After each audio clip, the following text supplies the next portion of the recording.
Yele tua, yele li. Praise the Almighty God. Eva pe non fatalo fatu sa mole tunu pele nei foi tu la. Yo fa pe non tai na mailo to soi foi le ngate foi le ola nei tanga te fatau ba. Yo to mo foi stato felo inga. Ilunga fo yo penga so tainga ya pole live stream fo ilunga le apio fo linga po tu se fo linga pe na ta o so tato tunu. Ya po lunga le Facebook. Praise the Lord. Ya ele ngate fo ilea ya fatalo fatu ai fo I le aingo le fatu tua ya pole auso fo ya via tama faaftai le tua o lo fa pena ona aulia mai fo e tatou nei tu la lo mo pel mana mai tonu mal mana mai fafo ya faaftai le tatou tua telengona ya tatou tele iau fo ile folau fo ile Faasoa fo I fa pena ona Tusi ai na tu ilunga ya la tatoanga mo ilu mo le tua ya le matelia ina fo I proclame ise talo. Praise the Lord. Langa lo tusa ola mai ya ele mafai ona tatou fai se malosi se poto tatou te fai me fala ulango fa mo ile ngalua o le nganga o le tua ia le ngata I fo ilea ta auto fo o le fiong pa ia le li langa o ngalua ngau le nganga o le tua e ngalua te ina tatou ile upomongi. Praise God. Ele ngata la ilea ina ia fa pena ona mamoli mai a te tatou le meolo ta oto I le finangalo ke riso Yesu. Ina ia fa pena ona toi fa fo I le vi inga ia te ia. Ia o le ola o le tangata ina ia fa pena ona sunu ia ile upo le tua. Ele ngata ina ia ola fe puno wai I le finanga ile atili ona mai vai tamafai o le tangata o le li I lumo le li. Ia ele ngata I fo ilea ina ia fa pena ona au le salamo. I tonu fo ai o finangalo, maloto fo ia sosietasi e fa pena ona fa maulalo. Ina ia fa pena ona fa tangaina le upu e toina. Ina ia filiwa ina ai pe fo meolo fa pena ona tautangia fo el apostolo Peteru. Awal finangalo leo le tua ina ia le fano setasi. Ma ia fa pena ona o mai umatangata umai le salamo le liu mai.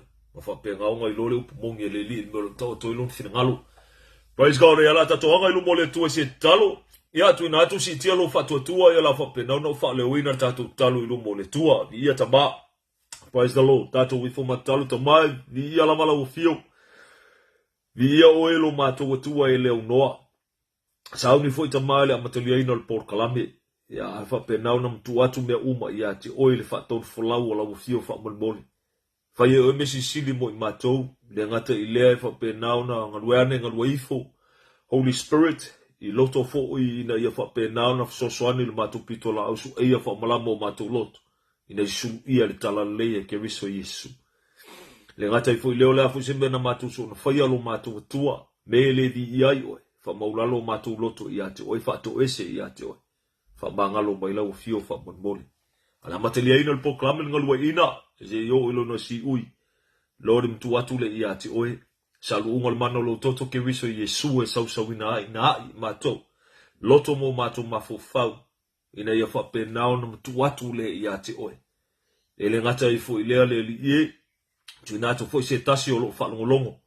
Ina ia ngalua ina le mana o lau fio. Ngata I fo ilea o lau mea whengalua ngai whatau waa tele lo mato atua I o luma. Ai le fatau waa oe leo le mana leo le pule leo le malosi umalama. O le tua moni oe to tasi le na faya le langi ma lau langi. Lau fa unga mana fa monmole. Ile ngata le li ie le fa ngana ina. Lora e maise le vai to mawhai. Awai fo ini aso to toe. Ia mawalunga I lovi inga lo mato atua. Faamanuia lau fio le aingon fa tua. Faamanuia oe ta maa ilo nu oe sa maelu. Faamanuia lau fio sio matou atunu o Samoa. Ele ngata I lea, faamanuia o e tama, I so setasi, e faamaulalo le loto ia te oe. Via o elo matou atua, ele ngata I fu lea, faamanuia o ia I latou, wa fai matou mo latou fili, ono o loufi na ngalo ke riso Yesu. Ngalu ina ele mana o lau fio. Via o elo matou atua, faaftai tele tama mo nea manoa le au maua, manoa matangofie, wa mafai ona whaatangaina ai matou, e tau alangaina, le man malo lo moni lo matou tua. Te bari talo le mtu atu ia te oe si tia ia te oe, alatu ia te oe ke riso Yesu. Amen. Amen. Amene ma amene. Ia vi ia le tua vi ia le li. Ia whapenau toi whatalofa. Whawhiloa ia toi ia te o tō malawa. Ai le sua whaman malo tātou li whaolo ke riso Yesu le nei tu la. Praise the Lord. Ata i lea ia whapenau na mua i whatalofa atu i o tātou tua sinisina. Ta matua mana i tina matua. Ia whelama se meo lo whapenau na i whafonga mai ai. Ia Faamanuia le atua, ia te o tau e le ngata i lea Faamanuia o le atua ai o tātou tamatina, ia usom tu Faafafine. Ia taina ne fo ina i whanawiti. Ia vi ia le atua. Ia le ngata i lea, ia le whatalo whatua i fo i au na le atua, mo la tau whartua, no whaalo. Ia le li, o i la tau e na ato whaina i le atua, mala au i aita maa. Whauina i le atua, mwhase waina i le atua. Ia wafo i le tau alangaina o le finangalo o le tua i le ngata i fo i leo ina o le lafu maboya le tua. Ia, Faamanuia le tua ia te o tau. Le ngata i fo i leo, ia Faamanuia fo i le tua, ia poti whatalo whatua i fo. Ele ainga o le whatua tua. Ia, whea lava sembo e mau mende whasalaunga, ia le tua, ia le whatalo whatua i fo i paanga fo i o le Christ Crucified Ministries. Followers fo i o whapenao na filfilia fo i murmuta i fo i le nei fo i au nanga. Ia, e leo o tangata, o ke riso Yesu le au ngau whainga mea. Praise the Lord. Ia le ngata i fo i lea, ia whai sten mua nei a te oi wa a whea i fo i longa o le nei fo i Port Kalame. Ia whatalo whaptoa tua ia te oi le suafa man maa lor tātou ori whaola o ke riso Yesu. Praise God. Ia wa koe ruas funu taali tu lai tolu le sfoile ia te matou, le live stream o lo whapenana watu i nei Melbourne, i Australia. Ai ia tama ia olo o whapenau na wha auli mai fo ia fafo. Ia se tuloua. Ia langa ere oa o se ma ai kau. Ia o fōringa ma ai anga o lo whapenau ka oko mai fo i runga. O le mea o lo whapenau na unofo i nei. Ia le whaftaile i le tua. Wa o mai fo i si ui fo i neva yaso. Ia le whiangai e fo i o nisi tiu te mga luenga. Ia ia tama. Ia le whaftaile tua lo mou pelmana mai tonu mana mai whaforto tele o nisi e tātou langa le kusa o lama lea. Wa e nisi wa lea ulia mai lea son nei. Nisi wa whapenau na ko whaso i fua kwa i la tau ma maanga kwa i pe nisi ku se kuloua. E mui ala le oti o tangate oti o i le li i pe oti o ia ke riso Yesu. Ia wha amu ia i le upo le li. Praise the Lord. Ele fa mole upo le tua muia tangata oti o le tatalo pe muia tangata oti le amne lotu. Pe oti o la fa pe ngau ngau i fem fea. Mole upo le li muia tangata oti o i le li. Via tama clean kata le upo le tua. Ele fa alia yengi mafofaunga ele fa pe ngau nga fa ku uru. Ele fa filungia inga fo ya le sau mangingo le fionga le tua amu ia le oti e oti o ya ke riso Yesu ele fa mai amu ia o ke kele au kupe. Pe amuia o e ke oki o ngake mau oa mai whai pisingisi.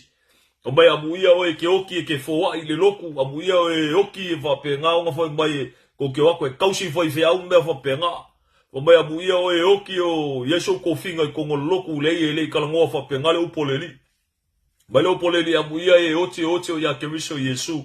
O i latou o e mawaa i le li o i latou o e wa whape nau na surrender lo latou ola. O i latou o e wa commit o latou wala i le li. O i latou fo o e vai kamo whai, mai anga i kala lea ke riso Yesu. O i latou o e kao whimau ia o ngā leli, mai latou o e alolofa ia Yesu ke riso.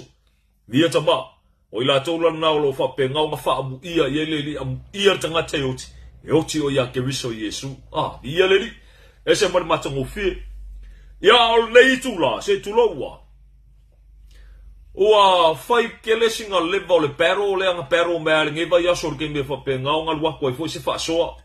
Ia al whaaftailea i le li. Ua mawhai o na maua i seaba noa e whape na o na fola i na Atua i pe Faasoa tua i fwoi i le tūlea. Ia le li o le Matā'upu le tele na tā ue to tele o le Matā'upu e pule arka ngaka ia. E leise ai afu o lisi a leisi. E tā ue inisi o le Matā'upu e maali ale. Tā ue inisi le ai e alofa ale atua i tangata uma.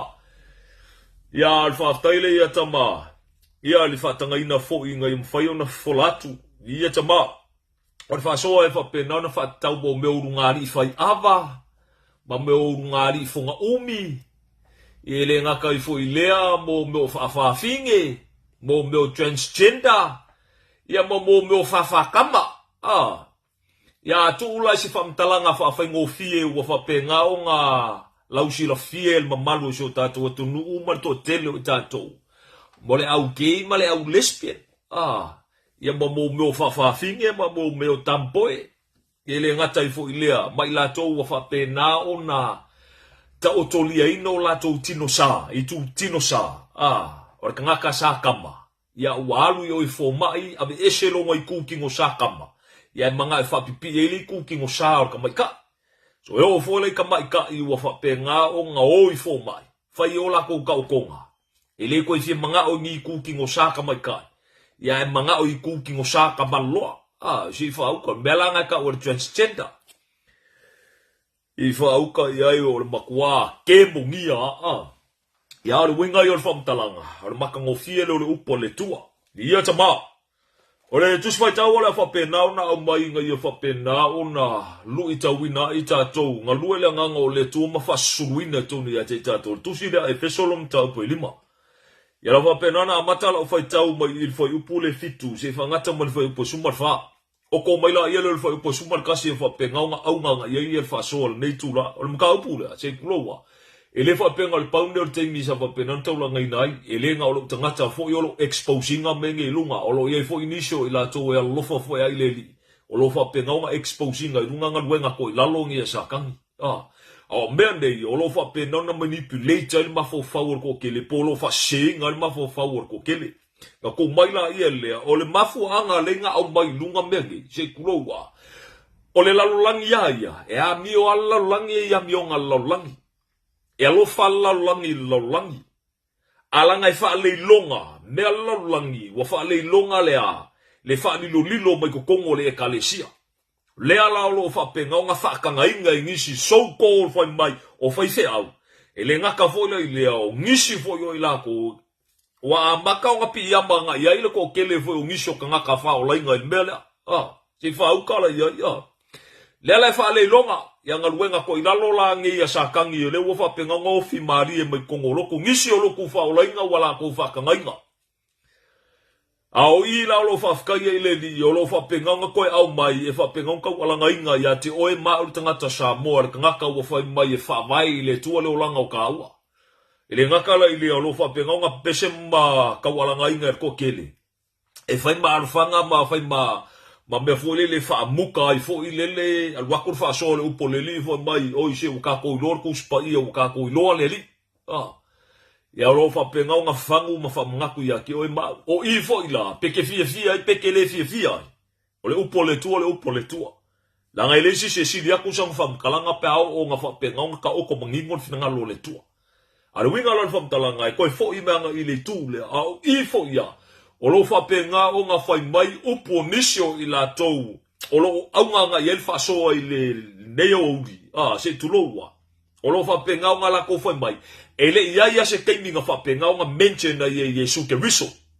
ia me fa penga homosexual mai ele se kaimi nga mention na Yesu me nga fa mai o le mele ia nga le kase i me nga i mau mai kongor kuspa ia ka mafai nga ia justify el Matā'upu la ai makangofia ka ko uifo ile upo le tua se fola mangingo le fionga le io nga kava vai ela ia le me umba nga langa yer ke ni fa le tonu tanga te yona longona mon manatu ya yer ke ne fa penga nga e balolo ilalo mafufa nga ya e ku male al me lo ka o kon fina lo le li praise the lord Efeso lo Matā'upu 5 al foi upula le fitu te tuloa se vanga solo mai Faitau se vanga tama foi upo sumarfa ya usi lava fonga fa ele o yesa kuspa ya se kuloa ya langa ile yengi technology ya kia o mi ko ngi me oso ko ngi kama scripture foi au ka for screen pe ngai me foi ya fa afka ye ile li yo ngai me wa ka wangi ai inga ya momole le fina lo le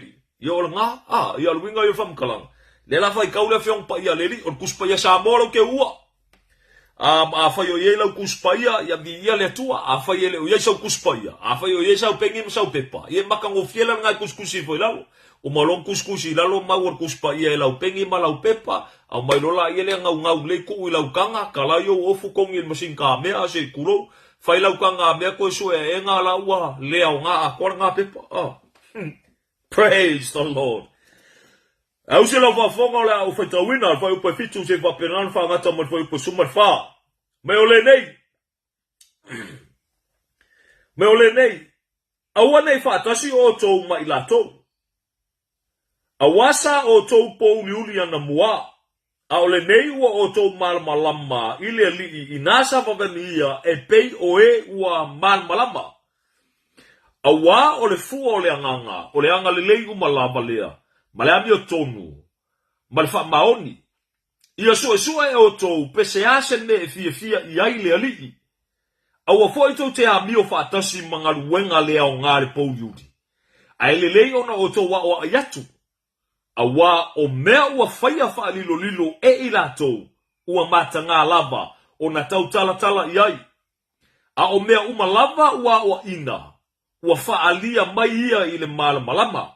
Awa o mea uma e faalia o le malama lea. O le mea lea ua fai mai ai. Ala ia e moe. Na ma e tulai mai i e ua oti. O na faa malama mai lea o ke riso. Ia te oe. Ia te maa.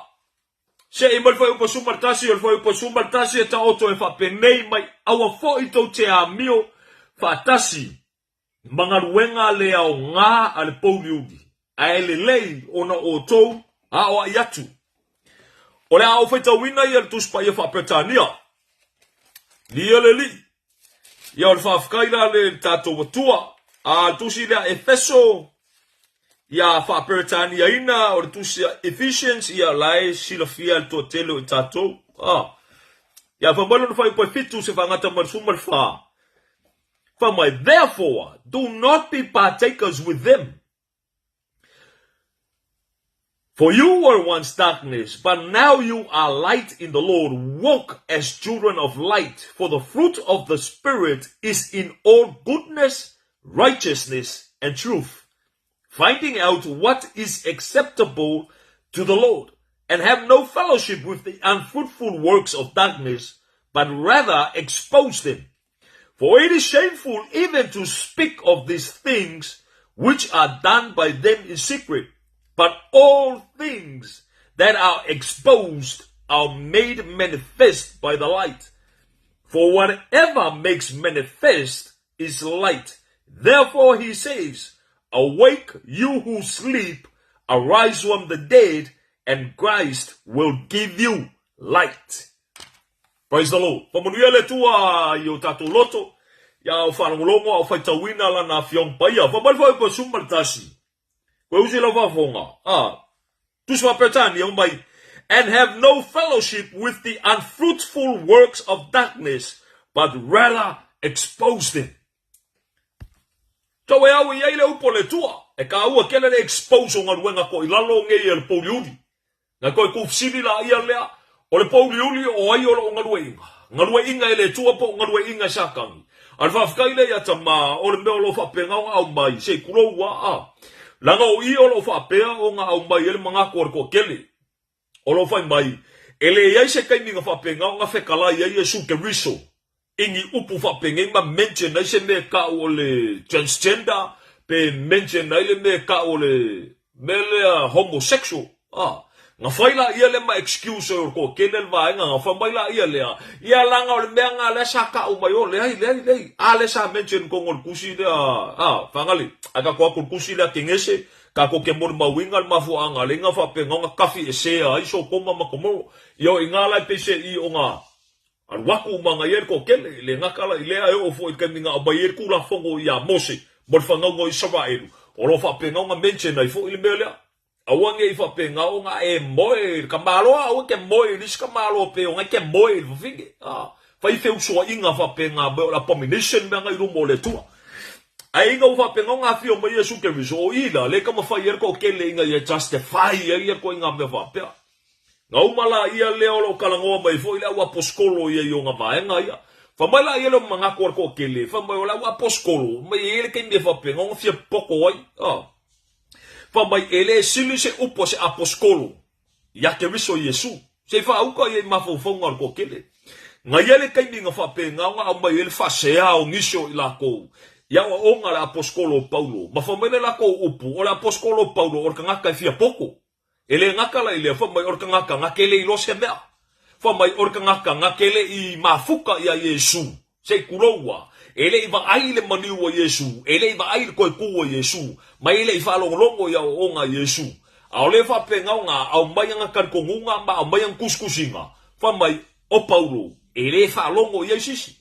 Se whaukala ia ai esele me lo fa penga nga boli mawinga fa male upo Yesu ke riso fa ka kau ka ngaka nge o Paulo fa mai o la wipu filifilia ngake momoli inga la ukala lele ele ngaka ilu mo kupu isa wa edu fa pe ai fo mangu ese Yesu e ule upu nga la nga upu nga abele o skauranga le pole ka ngaka nge o angangia ma fa penga o nga faya nga yai malongo nga yai o Yesu ke riso e ule upu nga praise God o ia nga filifilia fa ko inga ka ngaka nge o Paulo inga ia whapengaunga, mamoli lang kalalei, ai se alanga orka ngakai kōle loko.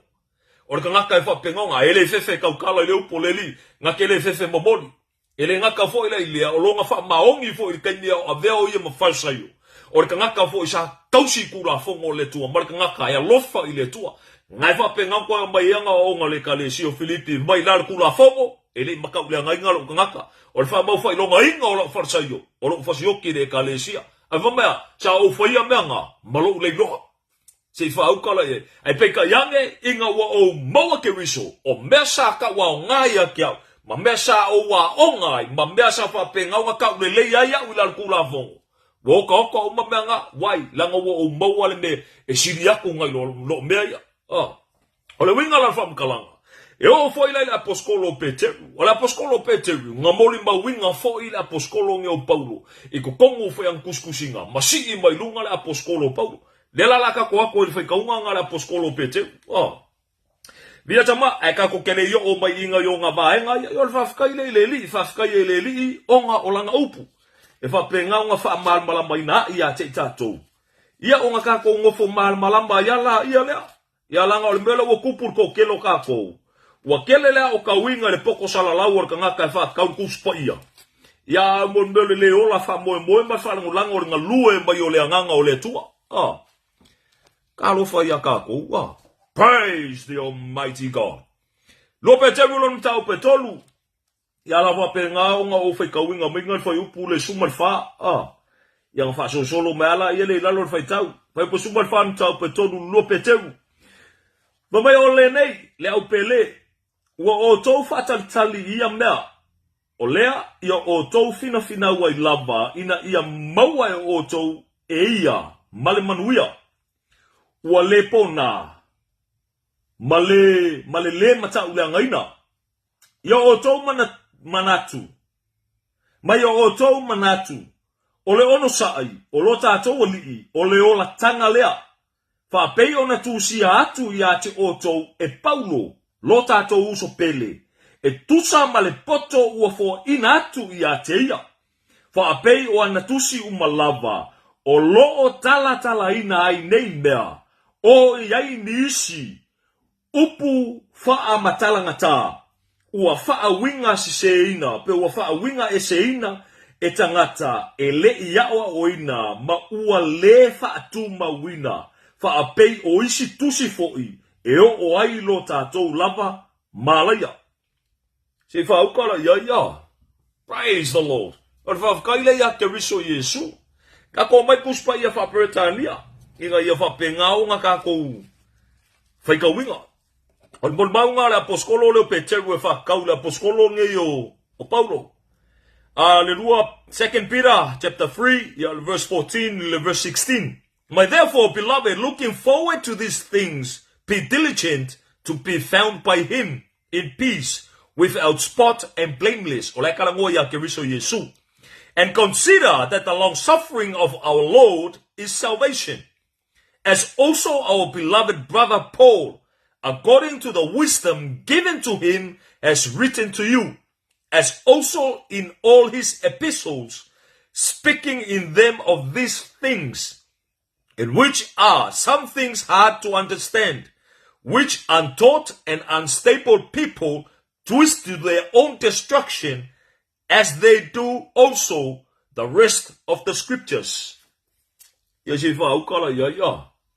Ia o kamasasa o langa. O lo whapengaunga whamai alanga o Paulo ngā ia whamalmalea.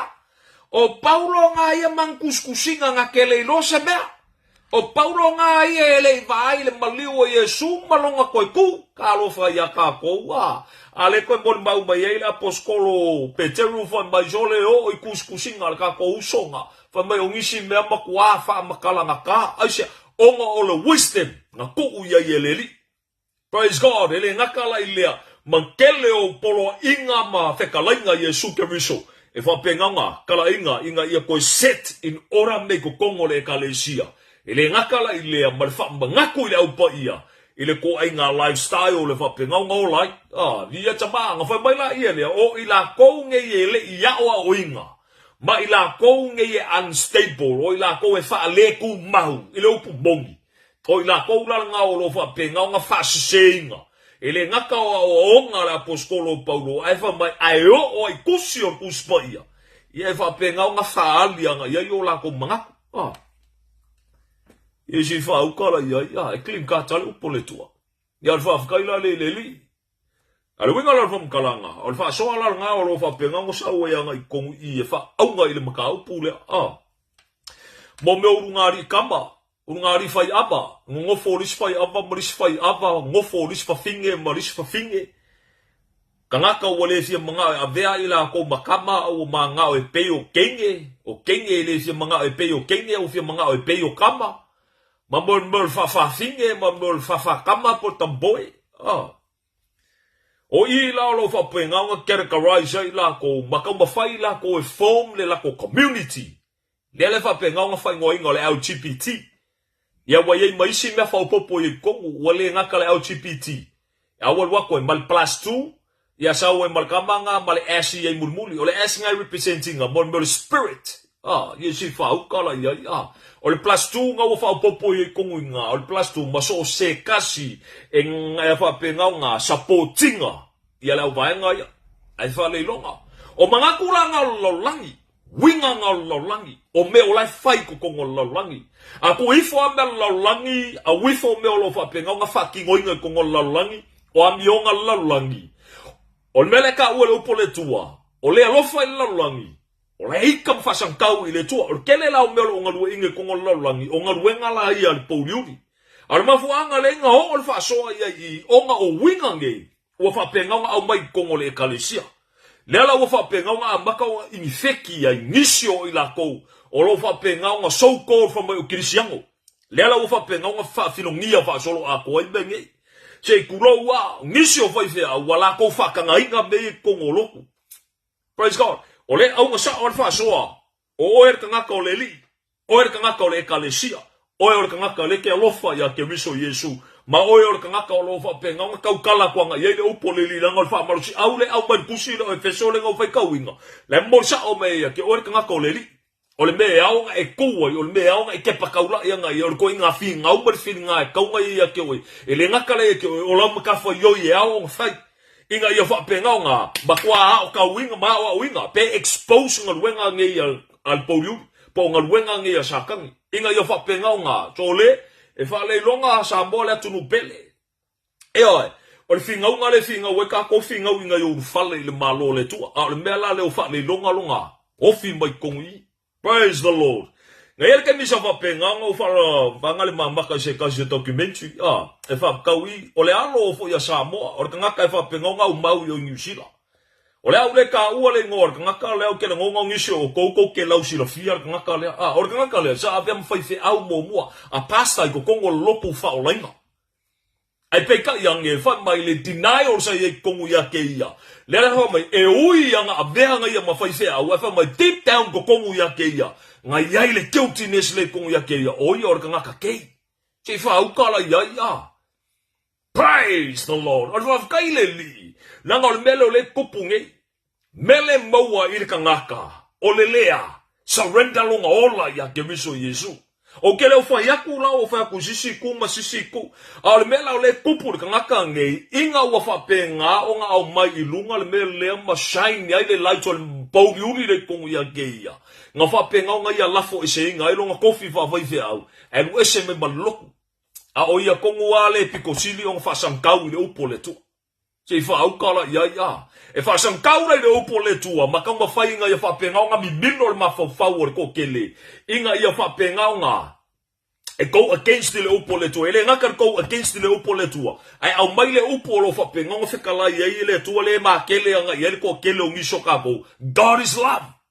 O le tua alofa. Ngau baila ia le upu le tua alofa. E kau mawhai e whai ma pola pui. E whai ma ufi. E whapengaunga ngangahai kua le ami o le anga o lo whapengaunga whaililo mai kua i. Se whaukala ia. Au le mawhau le mal mentality le o le mawhau o le kangaka o lo whapengaunga ingi whekir ko inga mea whapea mai. O le kele o le kaininga ia le anxiety e kukongo. O le kele o le kaininga whapengaunga ia le mawhau e whia manga e commit suicide. Kele o le kaininga whapengaunga sau e confuse le mawhau. Ile mea le o whapengaunga o ia keia. O le atua, e le confuse le atua whamulmole. Se whauka iai. A o nga fully surrender lo wola i le liki. Ma whapengaunga makua fully commit o e masalamo ma whapengaunga allow ke riso Yesu e ngarua inga i lo wolanga. E whai maile mele mole ma winga le lua korinito o le mga upu le lima. O lo whapengaunga walanga mai e mai. O aise kasi o ia ke riso Yesu. Whamai o tangata whauia.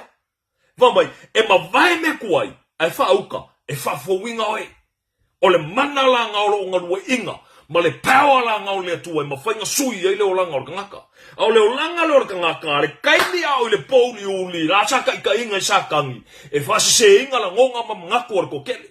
Lea langa wha lai onga. Ki whakor ko kele langa o le koe. Au mai e le upunga le lika walanga inga le aposkolo pautu. Wha mai o ila konge wa whakau o soinga mangako. O la ko mangako lea. Their thoughts have been clouded by the God of this world. Pole tuo nela langi. Whakawaso ki Apollo. Mangaku. Inga ia awange ia. Awange susulu ma ilma almalamo leli. Aluenga la whamkalanga. O i kongu ala ile kelinga mseka. Ia nga saula ia leo lea li. Faifeau. Ai whapengaunga tinai. Kukongo le loko. Isi whaukala ia. Nga umala ia lea furikua. E whale ilonga. Furikua ile li. Nga kama whaila ia lea amaile upo le tua. I koe whawhasankaua ile tua. Ale amaya ke oe ma utangata o le li. E ka ua kele ia te tātou ngai o ngā paenga ia. A o mea ia wakele ngā lao e nisho Faifeau. Ma lao e nisho ka ngaka kongo le ekalesia mea nge. Se kulau are usa o ale upula. Ka ko feola mai kongo Samoa. Whakanga i kongo loku mbenge o Faafafine. E o mai pese rungo o fai pese. A fai alar kala o Faafafine saua e upo ke mongia upula ka. E ko e iai. Aka iai. Te whaukala iai. E a ngiso ka kongi kai mile fa ya ka kopu e sa ole upo Faafafine fa mai Faafafine ya ai fa le longa o nga luenga ko ilalo ya sa kangi o lo fa penga nga fa ali mai ai so le o le fa ya nga ile tu nga umala ia le au kasi e o ka ko longa mo ka ko nga ku a menge kongi nga fa le nga ngai o ka nga ko le li me fa pe alfa fkaile ya tama e fa penga ko a mai lu mai ka o kele expose ka ko nga luenga ya ko ilalo a fa ya lo langi la ngole a mio anga ya lo langi ya lo fa lo langi ala ngai fa le longa o fa penga nga fa le longa fa sankau ile li se kulo wa la o fa penga nga fa la mai ko Amerika ngai la usi lo fia ni so o ko lo fa penga nga la papa o ko Amerika wa yel me ka o gay church e ko nga ele nga kala ile o fa penga wala ko ka o me la ko born again Christian church o ka ngaka o fo fa nga fo winga o mai fo nga so le o ke ile no o le fa penga se kulo wa fa kiskisinga ko kongo loko ma fa penga fa ya la ko kuspaya e se fa au kala ia a va por kama ile kama kenge a o mea ngei ma kwa ingo sia ilu moleli o ya ke biso Yesu langa o ile fa ile finga unga ko kele fa mai ko kele ele ia se ke minga mention de Yesu nga mea o ia la ka ko la mention de ngai o ya Yesu nga kele mentioning pa mai e fio Faitau kongo le upo le tua e o ngisi o Faifeau fa o lenga pa mai la ko fa makalanga ele i kalangoa ia Yesu ma Faasoa Yesu le kunga i mo me homosexuals ma meanga e si fa au kala a o ngisi o Faifeau nge la fo upunge o Faifeau nga le muli ko kele o ka ko Samoa e fa longo i la ko sermons fa longo i la ko teachings o ngisi o la ko le apalai teachings ala wori ia aole wori kau ua i kokongo so le ngiso la ko kokongo Amerika le ngiso la ko founders of church mega churches ale va penga mun ka ia ko nga yer ko kelo ka ko Samoa ma absorb ma yai mo o nga ia la ko malako theologies la ia what about the word of God Si Faukale, nga Famaila ele se kani nga mention na Yesu Keriso. Ai fa ferfe kala nga Yesu e fa kaubo meu marriage. Fa ferfe kala nga Yesu Keriso fa penga fa kaubo meu. Of course ele yer kami fa ba Yesu. Alanga ele mention nga Yesu se me kao se fa ipoi po se kama pa se kama. Kalo fa ya ka goa. Ka ko nga I kusila le amale ko. Langar fa poi ponga e fa penga nga pakingo ya. E pakingo ele kange, mar fa finge fa molmole. Kalo fa ya ka goa. Ke ia le bawo ka ko. Praise the Lord. Fa kaile ya Keriso Yesu. Bia chama. Ama penga ka ko ko ka po spolo tusi la le Tusi la mareko. Au ivo ya ro fa penga ka ngo fa sanga ya Yesu mala o farsayo fo inga wo mai fa ama kof fo Yesu I. Dia leli. Fa mai la ia le upule ka ngo ba Yesu I. Or kalila le Yesu inga fa penga ngo ba la o farsayo. La maka mal foi upo lua fa solo mai la ia lo fa ka wo ga dalo. Mai. O mai farsayo o fsili ya ke ia o kofo ia ke ia e ka kau ea inga fa kea ele kange o langa ba. E fa kakau e mai e kakau e onga ke ar kange mai langa va. Praise the Lord. Leka ngo le marriage fa poi ponga e kakau e onga ke ar kange le ava. Si fa ukala ya langa that is marriage. O le marriage langa nga fai le tua. O le fa poi ponga nga fai le li o le kange malea. Fa finge. Ele fai le tua fa poi ponga o le kange por kenge ele fa poi ponga fa penga nga fai le tua. O le whapoi ponga whapenga, o le kange ma le finga, o le whapoi ponga nga whai e sa kangi. E le whai e le tua. Ka lo whai a ka kou. Whalongo ia I le upo le li. Whamai, o na tali atu ai lea o ia ia te ila tau, ua whape atu. Se ale mea ua poloa ia I mose ia te oto. O na whai mai ai lea o ila tau, na tu mai e mose ia te matou, ia matou tu sia se kusi a lei. Ma wha ke a ia ke ia. O nga kari aku leo Yesu wa whape atu ia te ila tau. Ona ora maa o kou loto. Na ia tusi atu aile napolo inga ia te o tau. Ai pe tai tanu le amatanga o mea na whaia. Na whaia ila ua ele tua. O le tane Faafafine. Le makanga ngau mea uma. Inga ua whaia ele tua. Nanga o le tua ngai ele whaia ele tua se kusi divorce.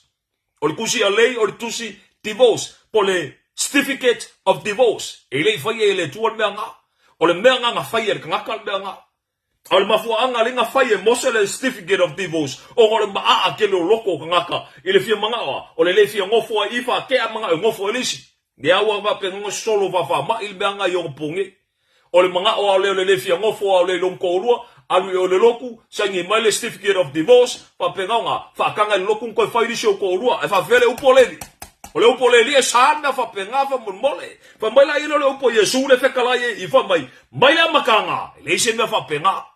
Ka lo fa ya ka ko wa. Ko usi vala la fa fonga fa upo no mai ai pe tai.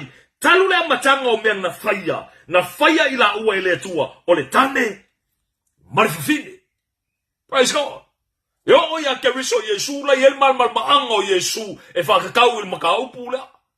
Kalo fa ya ka ko wa la yai le awea ya Yesu ni Matā'upu la I clean kata la o nga le li le au mai kalu la makanga the creator of all things in the beginning e ko fa fo I ka ko nga fa mai nga fa ye le tua ka malo mal finge fa mol. Praise the Lord. Nga fa mai la ia le o le mela le fa bi le tua ila makanga fa mai o le mea lea e kuua I ere kange longa kamba malonga ki ngā ai wha kasi malanga wā o ngā avea leo I la ua ma tino e tasi o lea e le koe ko onua I la ua ai peitai ua tino e tasi o le nei o e ua whatasia le tua au ane whate te ina stangata se wha aukala ia praise the Lord o ia Keriso Yesu wha molmolenga mention mai e kong I le mea lelang kalawanga as was from the beginning mai la makanga nga create le tua o le tane Faafafine ka maloa Faafafine nga create mai le tua I le makanga au I je kulawa wa ka mafai le mafofau o ka ngaka e fa pengaunga bimbilo fa solo akole upo le tua o fa mai la yelo le mafofau o ka ngaka se kulawa wa yaisi o onga yo wa yai kaindilinge inga wa feka lai le tua mai let us create man in our image le ele klisikan kongunga makwa ki apoloa se kulawa o le upusa o le upunga Kwa, o ki Apollo le kong. Le fa penga nga fa mai, se la nga yele me ka ole, gwyn bole. Le ko lu ole tua. Si fa ukala ya, mai mole heavenly mara. Heavenly mana mai ole upu le tua nga fai ilonga ko lua. Ia ka ua fausia ka ngaka. Ia ka ua fakusa. Nga fau ila ia leo akamu. Umala ia leo ole fo lingo ole fo finge por ko lua le tua. Le lango nga fueo nga fau eva. Ai ola sa ko kelo la usa mo. Makwa ka waso ima maka. Inga ka waso mafau funga inga. Makwa fa zinga. Alefa merkusi leo Efeso. Awang eva zinga oko. Kalo fa ya ka ko wa. Kakokoyo aku ya ingafa molmole. Tusi la Efeso. Pamaila na Fai'upu e ono. Awane Faasea o tou e se tasi. I upu Fogaumi. Awa o mea ia e o mayerko o sao le tua. I e falong ta. Fai'upu e ono ngal kusi o Efeso lom kaupo e lima. Awane Faasea o ko. I upu Fogaumi. Si ukala ya o upu le mafau. Famal Fai'upu e ono tusi le a Fafatama. Say, praise the Lord. Let no one deceive you with empty words. For because of these things, the wrath of God comes upon the sons of disobedience. Praise the Lord. Yes, if ukala ya. Au mela ye fa le longa langa lo fai kongoloku menge kongoloku lo fa penga nga fa pa ia le kamba male kamba se fa ukala e ko kufsidi la ia le fa pa ia ile al fa pa yanga langa ilo fa pa yanga mai le tua fa molmole au menge ole fa kanga ko kele ngisho loku ngisho kan kongunga pa mea awange ia ma chole ia au ko all humanity inga ia ile lo fo le kasi inga ia fa pe asi mai lo pole tua inga ia iloa le lalolangi uma a koa o ka kou so mongi o le li e fa pengonga ka kou alo lofa kuai alofa iai ale va mele opoleli awange fa senga o kou ale va mele opoleli le ai langa o ngaluenga fa le longa ngal pauliuri awa kou kia mio fa kasi mga luenga al pauliuri se fa ukala ya praise the Lord kou chigala la fa fonga le ava penga koi fai ka ia la koi fai kau fo mamai awa fo ai ko ke a mio fa kasi mangalu wenga le au nga al pauliu ele le ona o tou wa o yatu fa punga sumar kasi mka punga limba praise the Lord nga e umala ia le nga ko ke pakaula ila ia le kula se kulo wa ke pakaula ila ia le nga ile kula langa o mele ko mai ka ko sabo e la ole kala ngoa i disi au banga le fa o kanga kai se mai kanga Samoa. Vi ale tua pa fa o yesis kanga ka ngu e mal malambal ngang Samoa le fa ngolongo ma menge mai fo. Ale winga lan fam kalang ka ko kanga Samoa ko kelo ka ko kanga Samoa sa potinga menge. Kalo fa ya ka ko ele kai mi fa ale le ngisho ka ko. E fa penga nga ngisho ka ko Samoa kanga ka maulunga e fa penga nga ave pleskenge por pleskenge o so sa yeke o Faafafine. Sili ka ko ya ka ko. O ile plesken or so sa yeke o Faafafine Samoa. Samoa wow. O il plesken. Se fa ukala ia. Ko kufsili ka ko. Ko kufsili. Ka lo fa ya ka ko wa. Ala mele pese ka ko. O ye fa ba ye ka ko, fa ba ile tu. Nya mionga la ye fa le tu. Praise the Lord. Ele fa pela mo ka fa ko lisiku pe nga fa yaku o lalangi ye lo fa lalangi o me fa ye lalangi e fa pe nga komita nga ye lalangi surrender ye lalangi e fa ye lalangi me fa pe nga fia ye lalangi ai fa fele tu ole mai le upo le tu e fa pe nga fa kau ya ke o ma u ka ka lo fa ile li e lo fa ka ko ya Yesu Kristo a fa ile ka ko ke lo fa ya Yesu Kristo langa mo ka kia le me langa ko fangu ya ke o inga mali o sukulanga ya ke oima. Praise God. Langa o mele wa mafia nga yer ko kelo ka ko Samoa ka ko ke pese mai o Yesu ke riso ka ko wali faola mai ka ko ya nga ia faola mai ka ko ya ka ko sala al sili e o ala ka ko sa nga failang sala ma fa pengong ka wemu ile ka sa kaulo inga ya o ya se fa au kala ya al mele lo mafia nga yer ko kele mfa kanga ko kele se kulo wa se abakus kamai upu le O, sa walu faila u kos I le me ka o celebrant. Whangale inga ia mawhainga whaimo me o whapoiponga. O le loa I kongu ngai Australia. Before ai le I pasia inga ia le gay marriage. Ko kongu I. Sa iai mea ka o le afo. Sa mai le choice ia ke oe. O le choice a mai ke oe. Peke whapengonga a vea ma celebrant. I ko kongu le malo. Po le celebrant I kongu loku. E mawhailanga ia le choice oe. E ka waveinga la ia kongu loku. E le o mai ia inga ia malo. A whaila o ko kelo I la ko sa. A whaila ko mawala ko celebrant certificate. Before le loanga, la lai okay yala ko kay din ngai le yo o mai la kula fongo le we kay din ngai ai peka yang ngai ngo pasia le kay marriage ko ngo Australia la ngo mo pasia New Zealand le pasia ko ngo Australia mela le ngo pasia le kay marriage o I New Zealand ko kela la Australia ngo o New Zealand fai poi ko ngo yo si fa u kala inga ia fa penga o kele la ke misa ko mo fai la ko inga ia legalize manga ie ko kongo community kongo ngi Australia ka lofa ia ka ko nga umala ele peka yang ngo wapasia or kula fongo foula le ale malo le nga umai nga fa penga nga umai kongo le general affairs e fa penga ka umai o ai al ka wa fa penga nga le skala I bo me ka u ma fainga fa yo fa ponga ngi ele ko yese al fanga ye kongo that's the new law I kongo Australia a fa pena le skala o kongo le general affairs Avelo ngofa pi lunga lisi. Lunga la lisi. O ai arka ngaka apole ungari e mga oe lako e fao ngawe. E fao ngawe. A e tina inga le request lenga waku ia ge oe. E fa mai lako I lalo le category vale le mole mea le criticism.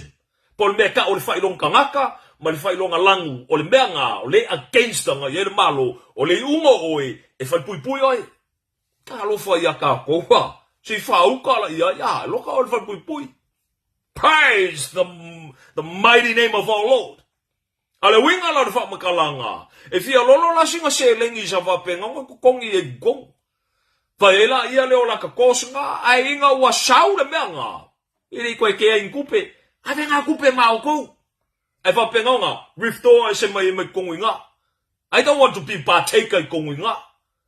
O le marriage piko sili o ngakau. Ai ko sili mele ke au po le se ba. Ele ese certificate of apenga ng whainga whaisi whapoiponga. Whapoiponga nga laulangi. Lumo le tua. O le authority wako inga mai le li. E ma whaia le ka ngaka o le tua. Nga whaia lea le whapoiponga. Lumo le tua. Langa o mei lumo le tua le me piko sili lea. O nga makakau iei ka ngaka o le li. Si whaukala ia. Nga ka oko la ia lea. Whaikalia le malo mala ko mea. Afia mga ola o e ke le skala I kongo le malo. Ui o ila lo I kula fongo le malo. Nga eru la ire le skala la fo ponga I kongo le malo. Ar me piko sili o nga ka ua ia ke oe ma ur ka ngako le li. O le fa ponga e fa penga nga sio li lumo le tua. Praise the Lord. O le mea fo ila nga o lo fa penga nga o ka winga I kongo le mafkanga. Fa penga nga ka ua o mai e fa pa ia sio o lo I lumo le li. Au masio le lumo leli a manga ole o no fa kelele no fa ponga ma invite mai ko a inga ma menga o menga e fa murmuli menga a me pikosini nga kawa pa I hai lumo le tua ile ingi certificate of marriage lumo le tua o no loko ka kingo I lumo le tua yesi fa u kala ya praise the Lord al melanga o pala yer ko kele fa mai la yer ko kele o ya langa le wa yele malo o ai o ska ko leli Kalo fa ia ka ko ala winga la vom kalanga o I kongo ala le o fa penga nga fememea I ko kele inga o fa penga nga no longer ko kami le upo le tua o ko kele la male ango le ukirisiango se kuloa mo le mele le ko fo I le upo le tua po le almele o ka winga le upo le tua langa ma fa nga si mai ko kele fa mai nanga le fa mele upo le tua ko ke nga wa I fa nga malo okay o le ale fe kala nga le tua fa ka I fa nga malo ma le authority le tua e ave le fa nga malo o le authority le tua nga ave le fa nga malo inga yo fa penga for them to protect mo ka nga cambio le a inga yo fa penga nga fa ali ko sai lungo ka nga cambio le o le mea nga ave le li pulenga I lungo fa nga malo mea nga fa nga malo e kong fai o ame fa nga malo I fa ke milinge ke lo fa nga malo fa sang kau I le li ke lo fa nga malo e ka ngofi e ako e fa for kuspaia ka lo fa ia ka ko E la me fa penga o ska ia ka ko me yo fenga malo ai ai me fa penga ha le ai le nga wa ye Kelemete me fa penga wa ila ngale against ila ko ilu mo le tu ai sa o ya la ko ele o follow through la ko la authority le tu nga ko nga ko fenga malo ala me lo kupu ya la ko si dia ko fa longo nga luenga ko ila lo sa kan kala ngo fa ya ka ko sa mo me fa nga le kupu ya ka ko si fa u kala ya al me fa le longa la me le fa penga nga fai kongo so ka ko kungu sa mo inga pese ia le fainga malo kilo le fainga malo al me piko sili le nga fa ngo ele loko mo me ka nga ka so koro au nga le tu po fa fi au e fa iku au fa ngo la ko me ele se fa iku au lumbo le tu there is no passion ti lumbo le tu do the right thing fa ile me kongu ma fa maongi lumbo le li ka nga pa ile pumongi ele li Kalo fa ya ka ko wa a fa ya ke ko wa ilu mo fa nga malo po le ku malo po le ku ngai se ku ro wa ka ka la yele psa salamo si fa u ka la ye or ko nga ka la ngo ya wa nga le tu ala me lo wo ka ko fa ku au solo ya la nga ka ko ka lo fa piko ka ko ka a fa ya or fa fe au le HPP e ka lo fa piko nga le HPP a fa ya or fa fe au le fast e fa penga e fa vivi ia ile fast o fa fele tu mo le pumongi ele li e ala ya Keviso Yesu ele ku yer kanga ko le li makau ave le pumongi mai ole e chapipi salamo fast salamo si fa u kala ya praise the Lord e fa le longa o ka ba ia le fa le longa le mi ngoi mai ko ia ka mfa e unga le upoleli ya ko fa fole upoleli e a mai ala ko lava o nga fa penga nga fa fola wa praise God al mela le lo kupu la nga le fa kanga ko ngi so loku a nga ko ngwala ma fo nga le nga wa nga ye Faasoa e ke fa kanga nga luenga ko ila lo sa kangi e fa penga nga fa infeki e ko nga luenga le fa kanga la ye le ngi so ka ko ngoloku bo me fa Faafafine ka lo fa ya ka ko pese ngo fa pese mo ba winga ngi so Faafafine va penga ngo fu me mo o mu ma por kasi pe ula yai ka lo fa ya ka ko wa ale fa penga ka ko pese mo ka ko ilo le tu sili wa ka ko ilo le tu wa ka ko malama e lenga ka ilo ngor sa ka ale fa ka ko ngi so ka ko sa mo fa penga nga au mala ia le fa mai lango identity le oe no ka lo fa ya ka ko wa but that's my identity le o inga ye lo community le o ke pilong nga ye le community nga ke pilong ye inga ye fa penga I'm a gay, I'm a lesbian, I'm a transgender. This is our identity, this is our community or community o ko le community le o ko le inga ye fa penga nga recognize ai mako iko kongo community po ko kongo public Kalo fa ya ka ko fa le longa sole mi ngoi mo yo le li lo langi e ke lo al mele lo wa makanga fa kanga ko kele wa makanga manga ia wa makanga au mai ilunga ia support al me ko nga ko fa popo i menga ko ngole au GPT plus 2 mala eso la ye ko le spirit fa le longa nga ele o nga ngo ke wiso fa bolbole bombole nga le anga o le fa le longa ye ko ngwa fa mai maso se kasi fa penga nga lango sua ma au kasi ko nga ia ke lo me fo le moment le fa le longa le o sa u ke mingi o ai le kanga ka fa sanga ka u la va nga ia e le la ko right ave oi ilu mo fa msingonga inga ia ave o fa pui o discrimination de ngol mela e ka o le threat ko ngol community ma fa le longa ai akala ile o poleli salama mangua bolo mangua ai fa kalinga kuli ai praise God ele fa pela o against the eye al me fa penga nga mai le upoleli inga yamba sungu I kongo ka ko loko wai langa o sina ngalo le tuwe le manga o fango se kas ai se kilo la ya mionga Faafafine e fai kilo ya mionga Faafakama e fai ke lo ko kongo ngisho loko fa o lainga ka lo fa ya ka ko ngasi la fie ngisho oko e fa kanga I bon fa mo le Faafakama e fa penga nga la unga le upole tu ala ko ke ro le leia ko ke ala winga fa penga nga saulungo le media lo kalngo ya ka ko sabo e ngi sho loku ka u malongolongo ai ko mo sabo Lungo la ko media fa penga nga ku mai mo tampoi e la unga le upo le tua. Ai su e enga. So le o le fa penga nga fai le winga makanga. Le ngofo mo lise fa finge. Oi a la sa fa kanga la unga le upo le tua. Lo ka ngol lo ku fa o inga. Ka lo fa ya ka ko wa. Mo le fa finge le preach mai le upo le li ma fa penga nga mai le upo le li lo ka ngol lungo le media. Ale e mo fonga le ngofo mo lise finge. Ala so allow e ko kele. Ale fa mai le upoleli, awa ko ke amio fa kasi mga luenga. Sole, kalo fa ya ka ko wa. Awa fa ko ke amio fa kasi mga luenga. Leo nga le pauliuli. Awa. Awa ko ke amio fa kasi mai la ko. Kalo fa ya ka ko wa, ngai ko kufsini la ia lea. E ke lo fa ya Yesu, afa e ke lo fa ya ke viso Yesu, e ke supporting me fa pia. E ke lango sua i me fa pia. E au kasi ai lo loko i me fape, e ke a menge i me fape. Lokal ngoia ke oe, le kanga ko le li fa me ke lofa ya ke viso Yesu. Lokal ngoia ke oe sa mo fa mo mal malama ya Yesu ke viso. E au kasi lo loko i me fape. O mea le fape nga ngo fa sankau ya ile tu. E au kasi ai lo loko. Le fa me le upo le li au ko ke a mio fa kasi. Awa, a mio fa kasi mga ruenga al pauliuli. Do not be conformed to the standard. E ke lofa a faila e mongi mfa baungi ke lofa ya ke viso Yesu. E ke fa kanga inga lungo lo pokalam. A faila ke lofa ya ke viso Yesu. E ke fa kanga inga ya me fa penge i lungo le pule la. Pe ke fa kanga inga me fa penge i proclaiming le upoleli. Ave ye ko finga me fa pe. Mai fa penga nga supporting. O ya lofa le wanga le tua. O ya umai fonga le tampoi. E fie fa finga ele fie finga malo. O ya umai fonga me lofa le wanga le tua. E umai fonga i bisexual le ola.